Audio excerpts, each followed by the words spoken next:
قادیانیوں کو کافر کہا. ٹھیک ہے جناب، بہت سے لوگ یہاں بیٹھے ہیں. قادیانی کون سا کلمہ پڑھتے ہیں؟ لا الہ الا اللہ محمد رسول اللہ. قادیانی کتنی نمازیں پڑھتے ہیں؟ 5 نمازیں. وہ اپنی نمازوں سے پہلے اذان دیتے ہیں. گو اب آئین پاکستان کے آئین کے اندر قادیانیوں کو منع کر دیا گیا ہے کہ لاؤڈ اسپیکر پہ اذان نہیں دے سکتے. وہ اپنی عبادت گاہ کے اندر اذان دیتے ہیں، لاؤڈ اسپیکر نہیں لگا سکتے.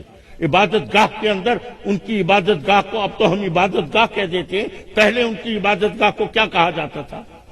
مسجد کہتے تھے. مسجد کہتے تھے، لکھا ہوتا تھا مسجد قادیان. جیسے ابھی بھی لکھا دیکھتے ہو نا مسجد اہل حدیث، تو اسی طرح ان کی مسجدوں کے باہر بھی لکھا ہوتا تھا مسجد قادیان یا احمدی مسجد، یہ لکھے ہوتے تھے. اللہ اکبر. ان کی اذان کون سی ہے؟ یہی اللہ اکبر اللہ اکبر، اشہد ان لا الہ الا اللہ، اشہد ان محمد رسول اللہ، حی علی الصلاۃ حی علی الفلاح، اللہ اکبر اللہ اکبر اللہ اکبر. یہی اذان وہ اپنی عبادت گاہ میں دیتے ہیں.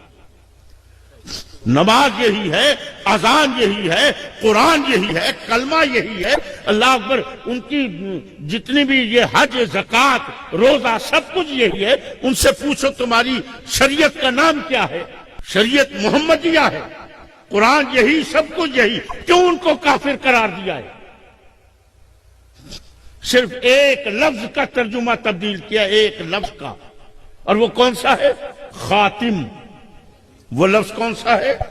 خاتم. اللہ اکبر اللہ.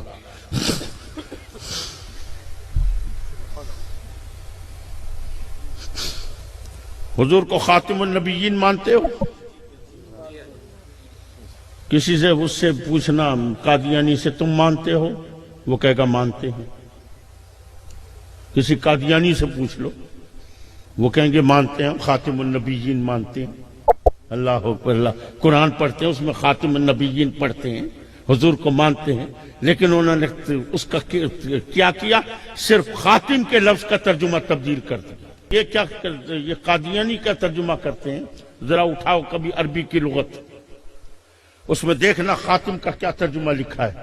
اس میں خاتم کا ترجمہ ختم بھی لکھا ہے.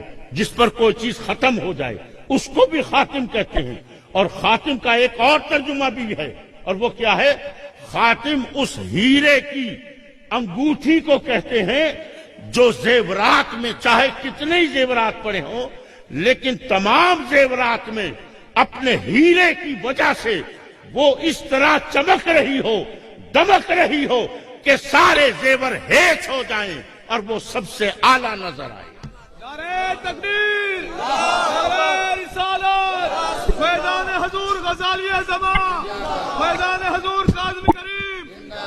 سنو انہوں نے کیا ترجمہ کیا خاتم النبیین کا.